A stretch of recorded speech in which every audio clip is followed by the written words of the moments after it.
3, 2, 1... Salut à tous, c'est le 6ème homme, bienvenue sur la chaîne NBA de Basket Info.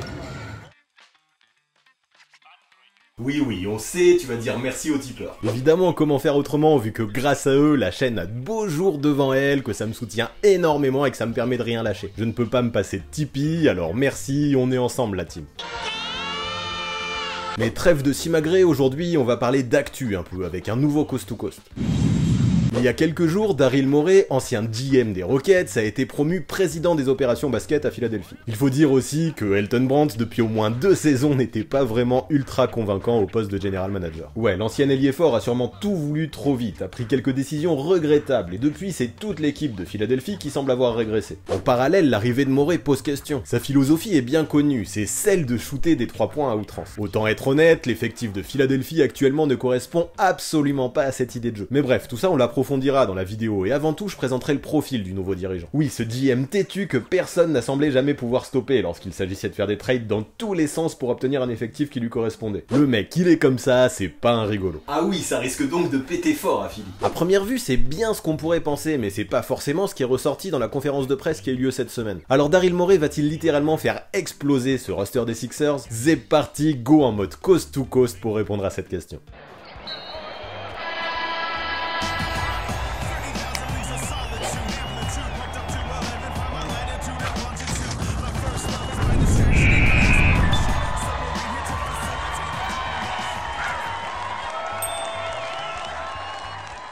Pour connaître et comprendre Daryl Morey, ce qui je le pense sera nécessaire pour mener notre enquête, il est important d'abord de retracer son parcours. Diplômé du MIT, il s'est rapidement pris de passion pour les chiffres mais aussi pour le sport. Après ses études, il a enchaîné en créant une boîte basée sur les analytics à Boston et ça lui a vite valu une place dans le front office des Celtics. Si au départ on utilisait son côté matheux essentiellement pour définir le prix idéal des tickets, il a rapidement gravi les échelons en convainquant ses supérieurs d'élargir leur utilisation des bases de données à des secteurs plus variés que l'économie pure et dure. Car oui, ces bases de données pouvaient servir dans le recrutement des joueurs, dans la draft, mais aussi dans le choix du coaching staff. Une révolution, et cette vision des choses a commencé à faire rentrer les Celtics dans la matrice. Sauf qu'à Boston, même si Morey est écouté d'une oreille, son rôle reste plutôt minime. En parallèle, du côté du Texas, à Houston notamment, Leslie Alexander, le proprio des Rockets, garde un œil attentif sur ce que fait le dirigeant. Logiquement, dès 2006, il lui propose un rôle d'assistant GM et le promeut même GM principal dès 2007. J'ai l'impression que ça me rappelle un film, toute cette histoire. Bien vu, il s'agit de Moneyball, et pour ceux qui ne l'ont pas vu, c'est un must-see. Ça se passe dans le milieu du baseball avec Brad Pitt en personnage principal, qui joue le rôle de Billy Beane, un general manager. Son proprio a des oursins dans les poches et Brad Pitt ne peut pas construire l'effectif qu'il veut pour mener l'équipe jusqu'au titre. Voilà pourquoi il recrute chez l'un de ses rivaux un expert des statistiques qui, sans non plus vous spoiler, vous vous en doutez, révolutionnera le baseball par sa façon de voir les choses. En gros, l'intrigue c'est comment être performant avec peu d'argent grâce aux chiffres, et il faut vraiment que vous le voyez si ce n'est pas encore fait. Surtout qu'en fait c'est une histoire vraie et ça rajoute encore énormément de choses, surtout que je trouve que celle de Daryl Morey est assez similaire. Si l'on surnomme sa façon de faire le Morey-ball, c'est bien évidemment en référence à Moneyball, l'œuvre de Michael Lewis. Parce que oui, il faut le savoir, avant d'avoir été un film, ça a été un livre, Moneyball. Mais bref, même si j'adore la littérature et le cinéma, je crois qu'il est temps de revenir au basket, parce que je crois bien que vous êtes là pour ça quand même. Et donc faut savoir qu'en donnant un poste de GM à Houston à Daryl Morey, Leslie Alexander mettait un grand coup de pied dans la fourmilière. Ouais, vous allez vite comprendre pourquoi je dis ça et en quoi ça a fait changer les choses. Si auparavant on aimait donner ce type de poste aux anciens joueurs qui pouvaient avoir un œil aiguisé sur le recrutement, les Rockets prirent cette tradition à contre-pied et on peut dire que ça a été efficace. Bon, les premières années autour du duo Yao Ming, Tracy McGrady, on peut pas dire non plus que ça a été complètement ouf. Mais Morey commençait aussi à ce poste et on peut pas dire qu'il a eu beaucoup de chance avec la santé de ses 2 pierres angulaires. Mais ce qu'il faut retenir, c'est que malgré tout ça, jamais en carrière le dirigeant a connu une saison à moins de 50% de victoire. Et oui, parce qu'avec lui, la win ça a duré, notamment lorsqu'il a réalisé le trade le plus marquant de sa carrière en faisant venir James Harden à Houston en échange de Jeremy Lamb, Kevin Martin et plusieurs picks de draft. Morey était tellement sûr de son choix, tellement confiant à propos de ses données analytiques que directement il donna au barbu un contrat maximum alors qu'il n'avait pas encore joué un seul match sous le maillot des Rockets. Je rappelle quand même que jusque-là Harden était 6ème homme à OKC et que cette décision était sacrément burnée. Je te remercie énormément de pas avoir mis de mème après le mot burné. Mais bref, tu dirais que ça a marché cette arrivée de Harden à Houston? Bah c'est difficile de dire oui à 100% parce que les Rockets n'ont jamais gagné le titre. titre, ils n'ont même jamais accédé au final, mais quand même. Depuis l'arrivée de Harden en 2012, les Texans affichent le 3e plus gros total de victoires derrière les Warriors et les Spurs, et 2 fois ils sont allés jusqu'en finale de conférence en 2015 et en 2018, année lors de laquelle ils sont passés tout près d'éliminer les Warriors de Curry et KD. Donc ok, jamais les Rockets n'ont décroché le Graal, mais impossible de dire qu'ils n'ont pas été bons. En fait, j'ai l'impression surtout que Morey n'a jamais trouvé le complément idéal à James Harden, comme s'il lui manquait un peu son lieutenant officiel pendant toutes ces années. Dwight Howard, Chris Paul et Russell Westbrook ont beau être passés par là, jamais ça n'a matché à la perfection. Et pourtant, parfois, j'ai l'impression qu'il ne manquait vraiment pas grand-chose. Mais avec toutes les qualités que tu lui donnes, je comprends pas pourquoi il est parti des Rockets, Morey, d'autant plus qu'il n'a pas encore accompli sa tâche. Eh bien pour moi, il y a plusieurs raisons qui expliquent son départ, et la première s'appelle Tillman Fertitta. Au début de la saison 2017-2018, le businessman a racheté la franchise de Houston à Leslie Alexander, et là ce n'était plus la même pour Morey. Le nouveau proprio n'est pas aussi riche que son prédécesseur, et ses investissements, notamment les casinos, inquiètent certains, surtout en cette période d'incertitude liée au Covid. En fait, le souci avec Fertitta, c'est qu'il ne peut absolument pas se permettre de trop dépasser le salary cap et de payer la luxury tax, et ça, forcément, ça met des bâtons dans les roues à Morey. Pour Fertitta, $1 est $1, et le GM à Houston ne semblait plus forcément tout le temps le premier décisionnaire. Là, je crois que pour moi, ça crée un vrai souci, parce que soit tu te mets à fond dans le Morey Ball, soit pas du tout, mais l'entre-deux, là, comme ça, c'est plutôt dangereux. De ce que j'ai lu d'ailleurs, là, c'est vraiment Fertitta qui a poussé pour recruter Westbrook et contenter Harden, mais aussi avoir de gros noms. Morey, même s'il a fait avec, n'était pas forcément pour. Donc ouais, disons-le, dans le Texas, j'ai l'impression que le climat était en train de vraiment se dégrader entre les deux hommes. L'aspect financier à court ou moyen terme, la fin d'un cycle et le côté un peu prisonnier qu'avait le GM l'ont probablement poussé à quitter Houston. Mais ce que je retiens en parallèle, c'est que le proprio n'a pas fait grand chose pour retenir son génie des chiffres de son côté. Faut dire aussi qu'il y a un an, Morey avait dérapé. Enfin, dérapé, ça dépend de quel côté on se retrouve. En octobre dernier, sur Twitter, le GM a pris le parti de défendre la liberté de Hong Kong face à la Chine. Vous imaginez qu'il y en a certains dans l'Empire du Milieu, ils n'ont pas kiffé. Surtout qu'à partir de ce moment-là, ça a été branle-bas de combat. CCTV cesse de diffuser les matchs NBA, les Chinois ferment tous les canaux, toutes les valves et les pertes sont énormes, autour de 200 millions de ce qui vient d'être publié. Pour couronner le tout, à ce moment-là, les Lakers sont en tournée en Chine et se font menacer quotidiennement dans les médias. Ils ne pouvaient plus sortir de leur hôtel. Bravo pour le timing, Daryl Morey. Franchement, on se serait cru dans l'épisode de South Park Band in China sorti récemment, tellement les choses prenaient d'ampleur.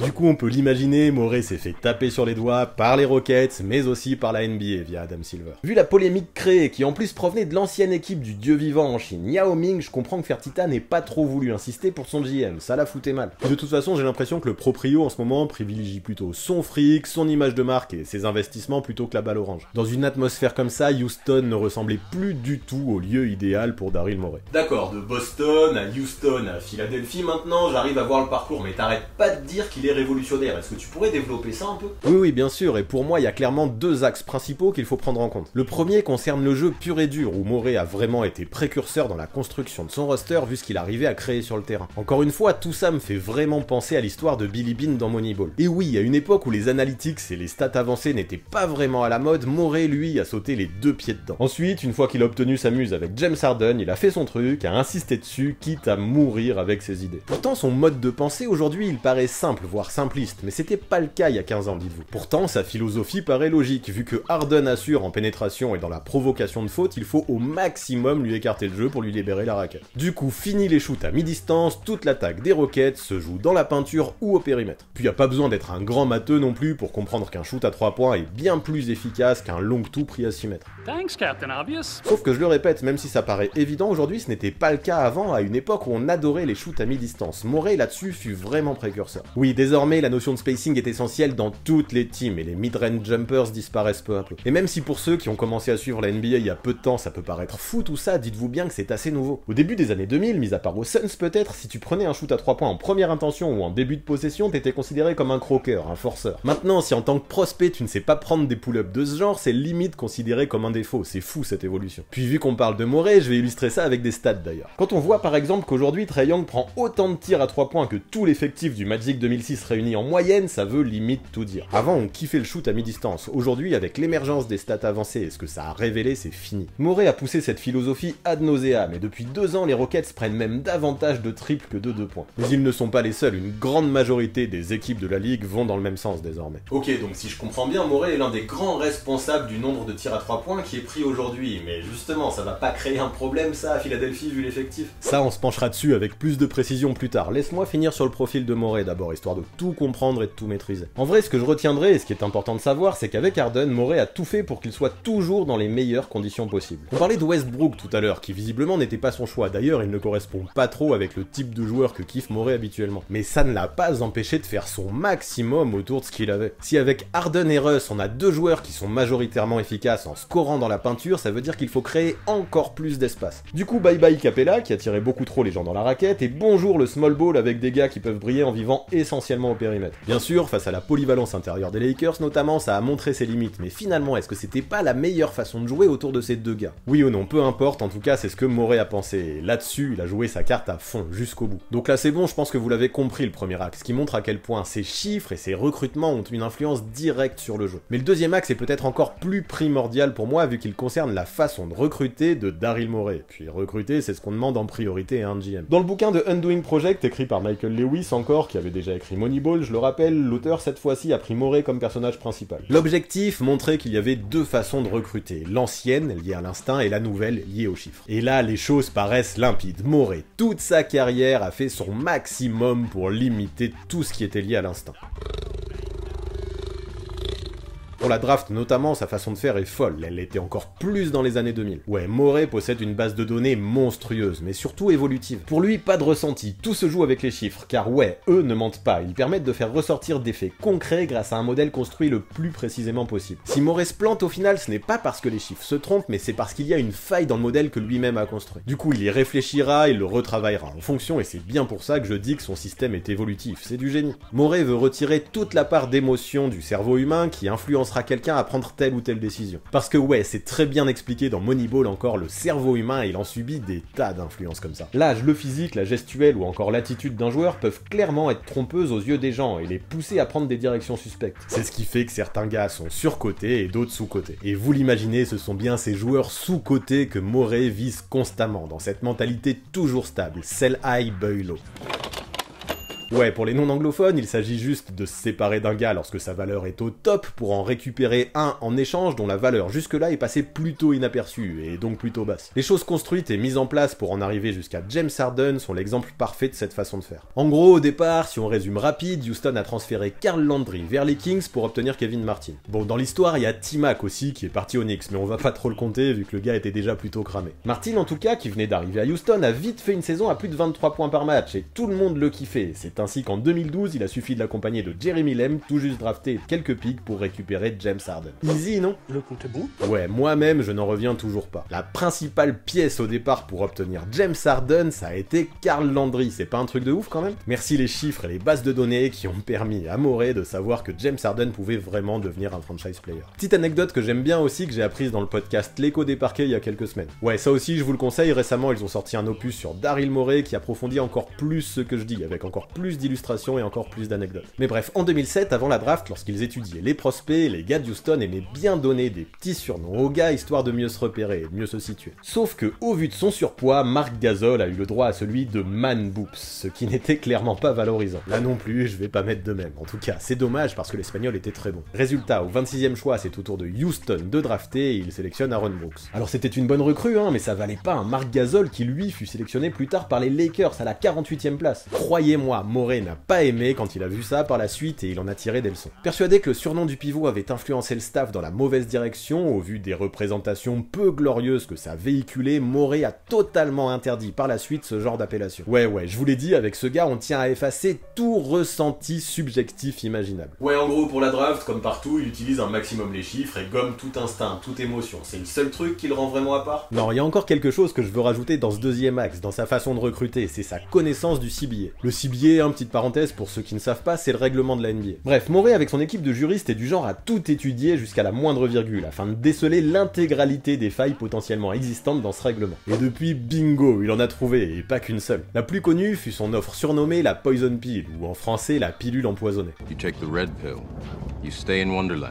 Ouais, confinement oblige, il y a plein de références au cinéma aujourd'hui, j'aime bien. En tout cas, je vais pas forcément rentrer dans les détails de cette Poison Pill, mais retenez qu'il s'agissait d'offres de contrat permettant clairement et de façon tout à fait légale de contourner plusieurs contraintes liées au salary cap. Bien vu l'artiste. Moray avait utilisé cette faille pour obtenir Jeremy Lin notamment. Mais bon, évidemment, lors de la rédaction du nouveau CBA, quelques années après, la règle fut changée, parce que son utilisation était quand même abusée. Et ouais, la NBA n'aime pas trop qu'on joue avec ses valeurs, mais c'est leur faute, ils avaient qu'à tout prévoir, puis en plus ça n'a pas suffi pour arrêter Daryl Morey. Là où il a été bon aussi, ça a été dans les années non garanties proposées dans les contrats des seconds tours de draft. Le mec est vraiment un malin. Une telle manœuvre lui permettait de conserver sur le long terme et pour pas cher tous les gars qui assuraient, tout en s'offrant la possibilité d'effectuer un turnover rapide avec ceux qui ne faisaient pas le poids. Sam Hinkie, son disciple, qui justement ensuite avait pris la direction des Sixers à l'époque, a usé et abusé de cette méthode pour bâtir son process notamment. Mais y a pas que lui, sa façon d'analyser le CBA et de jouer avec ses failles a été inspirante pour toute la ligue. Aujourd'hui, dans l'optique de lire entre les lignes pour trouver le meilleur moyen possible de contourner les règles légalement, chaque franchise possède son équipe de juristes. Et pour ça, merci encore une fois Daryl Morey. 5 de ses anciens assistants sont désormais haut placés dans le front office de différentes organisations, et le plus connu, c'est Gerson Rosas aux Timberwolves. Ces méthodes, même si c'est lui qui les a créées, on ne peut plus vraiment dire qu'elles appartiennent à Morey tant elles sont devenues coutumières dans l'ensemble de la ligue. Ok, je vois le truc, tu m'as convaincu, c'est un révolutionnaire. Dommage finalement qu'il y ait eu l'histoire de Hong Kong, sinon il n'y avait pas grand chose à lui reprocher. Bon après, c'est pas moi personnellement qui vais le blâmer pour son tweet, mais c'est vrai que dans les relations économiques entre la NBA et la Chine, ça n'a pas été bien vu. Puis il y a d'autres choses aussi, je pense, notamment le fait que Morey parfois se précipite un peu dans ses actions et n'imagine pas les conséquences en cas d'échec. En 2014 par exemple, il a clairement fait all-in sur Chris Bosh en laissant partir des joueurs de qualité comme Chandler Parsons, Omer Ashik, Aaron Brooks ou Jeremy Lin. Résultat, quand l'ailier fort a décidé de rempiler au hit, le dirigeant s'est retrouvé le bec dans l'eau. Au final, il dut se rabattre sur Trevor Ariza et Josh Smith, et soyons honnêtes, ce n'est quand même pas le même standing que Chris Bosh. Alors Morey prend des risques, c'est sûr, et pour les limiter, il fait confiance aux chiffres, mais ceux-là ne peuvent pas prévoir les décisions et les réactions des autres joueurs de la ligue. Faut se rappeler par exemple que pour faire venir Harden en 2012, il n'avait pas hésité à laisser partir Goran Dragic ou Kyle Lowry par exemple. Heureusement que ça avait fonctionné cette fois-ci, parce qu'à Houston, il n'aurait peut-être pas gardé Morey longtemps s'il avait détruit l'effectif pour ne rien recruter en échange. Ouais, ce que je retiens en gros, c'est que le gars est prêt à tout péter pour avoir ce qu'il veut. C'est ça, jusqu'au bout de ses idées, toujours, quitte à mourir avec. Et il y a autre chose justement que je veux noter, que je veux souligner, c'est que cette façon de faire peut créer de l'incertitude chez les joueurs dans le vestiaire. Franchement, c'est pas forcément cool, du jour au lendemain, Morey peut t'envoyer ailleurs, ou simplement ne plus compter sur toi, car dans ses chiffres, il aura dégoté un plan qui lui paraîtra plus efficace. Ces méthodes font que le dirigeant n'est pas forcément très apprécié des agents dans la ligue. Le mec, t'as l'impression que dès qu'il rentre dans une transaction, il s'en sortira gagnant. Du coup, rares sont ceux qui veulent discuter ou négocier avec lui. Puis ça va plus loin encore que les agents ou les autres GM, car ça s'étend aux joueurs aussi. On parlait de Dragic et de Lowry juste avant, et ils en sont l'exemple parfait. Morey a bien tenté de les faire revenir à Houston des années plus tard, quand ils ont été free agents, sauf que ni l'un ni l'autre n'a jamais semblé considérer l'offre sérieusement. Je comprends honnêtement, t'as pas forcément envie d'arriver la bouche en cœur pour te retrouver sous les ordres d'un mec qui par le passé t'avait jeté comme une vieille chaussette.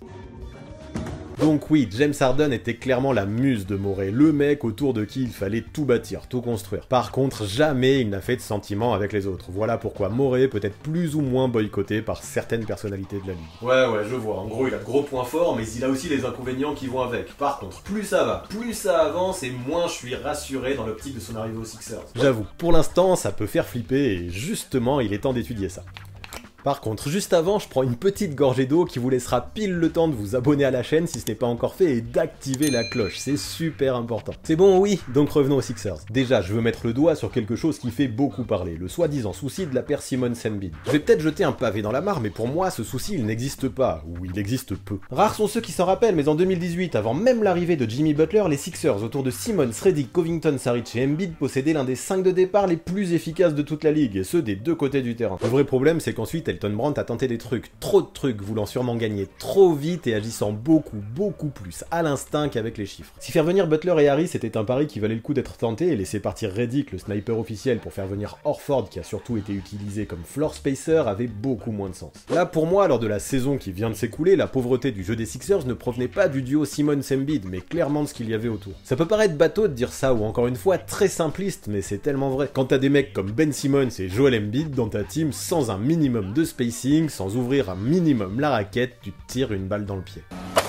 On construit pas un effectif à l'instinct, rien qu'en associant des gros noms sans même penser à la compatibilité. Morey aura pour objectif, en tant que supérieur d'Elton Brand, de remettre de l'ordre et un peu de maths dans tout ça. Maintenant, ce que j'entends souvent, c'est que Ben Simmons est en totale opposition avec ce qu'a voulu faire Daryl Morey à Houston, et c'est vrai. Quand on voit que le mec, utilisé en tant que meneur en plus, n'a mis que 2-3 points en 3 ans, on est loin d'un James Harden qui lui en a rentré 39 en seulement 12 matchs de playoff dernièrement. Mais est-ce que ça veut dire qu'il faut absolument le faire partir parce qu'il ne correspond pas à la philosophie de Morey? Eh bien je ne pense pas, parce que pour moi ce serait une erreur de penser que le dirigeant n'a qu'une seule corde à son arc. Simmons, c'est clair, c'est pas un James Harden et il ne le sera jamais. Mais de toute façon, personne ne sera un James Harden. Un James Harden, il n'y en aura qu'un, alors pourquoi vouloir faire la même chose alors qu'il n'est pas là? Si Morey a envisagé cette façon de jouer pour les Rockets, c'est qu'il a imaginé que c'était la mieux pour son franchise player. Alors pourquoi ne pas trouver des variantes pour s'adapter à ce qu'il y a déjà aux Sixers? Il en est capable, et à mon avis ce serait plus efficace que de tout bazarder. En fait, ce qui me permet de vraiment aller dans le sens que Morey conservera Simmons et Embiid, c'est la difficulté qu'il y a en NBA de posséder deux joueurs qui possèdent clairement le niveau All-Star. Je rappelle que celui qui a fait venir Joel Embiid et Ben Simmons à Philadelphie avant d'être plus ou moins banni de la ligue, c'est Sam Hinkie, l'ancien disciple de Daryl Morey. Du coup, lui aussi était un mathématicien et ne croyait pas qu'il aurait misé sur eux si les chiffres étaient si mauvais. L'ancien GM d'ailleurs ne comprend absolument pas ceux qui pensent que pour que Philly gagne, soit Joel Embiid, soit Ben Simmons doit faire ses valises.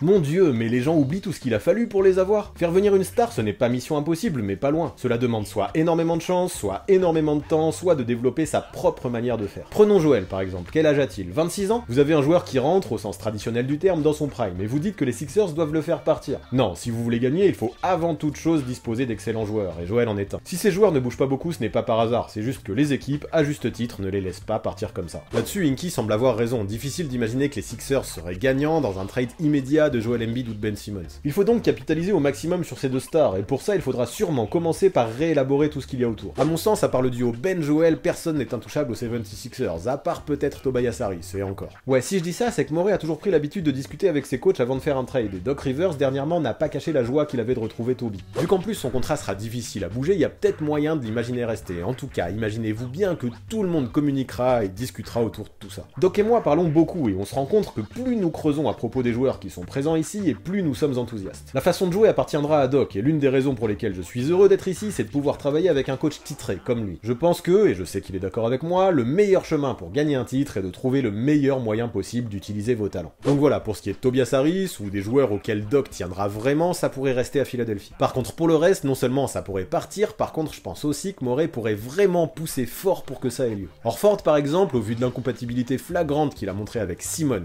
et Embiid, pourrait être le premier à faire ses valises si une occasion se présente. Parce que ouais, faut le savoir, si vous connaissez pas encore bien le dirigeant, Morey est capable d'appuyer sur la gâchette à n'importe quel moment. Puis ça va plus loin que le seul Horford encore. Si pour mieux faire passer la pilule que représente l'énorme contrat que l'intérieur possède, il faut rajouter des assets comme Josh Richardson, Matisse Thybulle, Shake Milton ou qui sais-je, je ne pense pas que Morey se prive. Puis là, ce que j'aime bien aussi, c'est que Josh Harris, le propriétaire des Sixers, semble prêt à dépenser sans compter, ou presque. En recrutant Doc Rivers, mais aussi Sam Cassell, Dave Jorger et Dan Burke, l'ancien spécialiste de la défense des Pacers, il a montré qu'il voulait un staff armé. L'arrivée de Daryl Morey rentre tout à fait dans cette optique. Du coup, je pense, et c'est essentiel, le dirigeant aura probablement carte blanche, il aura une bonne team de penseurs autour de lui pour restructurer l'équipe. Sauf que ouais, c'est bien beau d'avoir du monde dans les bureaux, mais si Morey est boycotté par tout le monde, ça ne sert à rien ton truc. Bah écoute, c'est là que je ne trouve pas idiot l'idée d'avoir prolongé Elton Brand. Lui, au contraire de Morey, est très apprécié dans la ligue, notamment par les agents. Par son passé d'ancien joueur, il a du réseau et est en bon terme avec tout le monde. Bon, normal aussi, tu vas dire, vu le nombre de fois où les autres l'ont pigeonné. Mais l'idée générale, je l'aime bien, hein. Elton Brand en mode commercial pendant que Daryl Morey, dans les coulisses, tire les ficelles. Ça peut être intéressant. Donc voilà, je crois que vous avez compris là où je veux en venir pour répondre à ma question du jour. À Philadelphie, je veux un Daryl Morey en mode architecte. Le gars avec Embiid et Simmons a ses deux fondations principales et donnera son max pour construire quelque chose de viable autour. Si autour de ça il y a besoin de tout faire exploser, il n'hésitera pas, donc je pense que ça se peut bien que d'ici quelques temps les Sixers affichent un look tout nouveau. Surtout que sur le papier, ça semble très facile d'entourer Embiid et Simmons. Autour du duo, tu mets du shoot, de la défense et quelques qualités de création en sortie de banc et la formule semble parfaite. Ah, je savais bien que ça serait bon. Sauf que ensuite, quand on prend un peu de recul et quand on ouvre les yeux, attirer de tels profils dans la position actuelle des Sixers, ce ne sera pas chose aisée. Alors au génie de Daryl Morey de rentrer en scène désormais, et ce sera évidemment bien là qu'il sera attendu. Avec lui, je pense qu'il faut voir les choses au moins sur le moyen terme, et même si les Sixers seront peut-être un peu moins diffusés en Chine, sa venue fera du bien à la franchise de Pennsylvanie. Maintenant, si après avoir réuni l'équipe dont il rêve autour du duo Embiid-Simmons, ça ne fonctionne toujours pas, il faudra peut-être réimaginer les choses autrement, mais on n'en est pas là. Par contre, en attendant, autour d'eux, je pense que Daryl Morey, et pas qu'une fois, peut faire exploser l'effectif des Sixers. Mais croyez-moi, il n'aurait que peu d'intérêt de le faire, au moins immédiatement, pour ce qui est du duo Ben Simmons-Joel Embiid. Voilà pour ce qui est de l'arrivée de Daryl Morey aux Sixers, voilà pour ce qui est de mon 29e Coast to Coast. L'avenir nous dira vite si j'ai raison à ce propos. Mais avant d'évaluer ça, je vous attends dans les commentaires pour que vous me proposiez vos pistes de reconstruction pour les Sixers. Qui virer, qui recruter, et qui sait, peut-être que Daryl Morey avec son big data et son œil partout viendra vous lire. Ensuite, vous le savez, mais c'est important de le répéter, le confinement reste une période idéale pour développer notre culture basket. Pour ça, évidemment, je ne peux que vous conseiller notre site Basket Info. Quotidiennement, j'y travaille, on vous prépare d'ailleurs un gros projet, et en attendant, vous y trouverez des quiz, des anecdotes, des interviews et bien sûr de l'actu. Tout pour devenir incollable sur la NBA, alors rendez-vous vite là-bas. Puis si ça ne vous suffit pas, pour combler l'ennui, ce qui m'étonnerait quand même, il y a aussi Discord et Instagram en rap. Vous connaissez, il y aura l'intégralité des liens dans la description. Et pour finir, vous connaissez les bails, on s'abonne à la chaîne et on active la cloche si vous ne l'avez pas fait tout à l'heure pendant que je buvais ma gorgée d'eau, mais on lâche un pouce bleu aussi et un commentaire. Banco, faire tout ça c'est le quatuor gagnant et ça nous permettra d'être bien habillés pour l'hiver qui arrive. Puis pour avoir plus chaud encore, n'hésitez pas à lâcher un tip bien sûr si la vidéo vous a plu, évidemment. En tout cas, merci d'être resté jusque là, merci de m'avoir écouté, vous êtes des vrais, je vous kiffe. À très vite. Ah.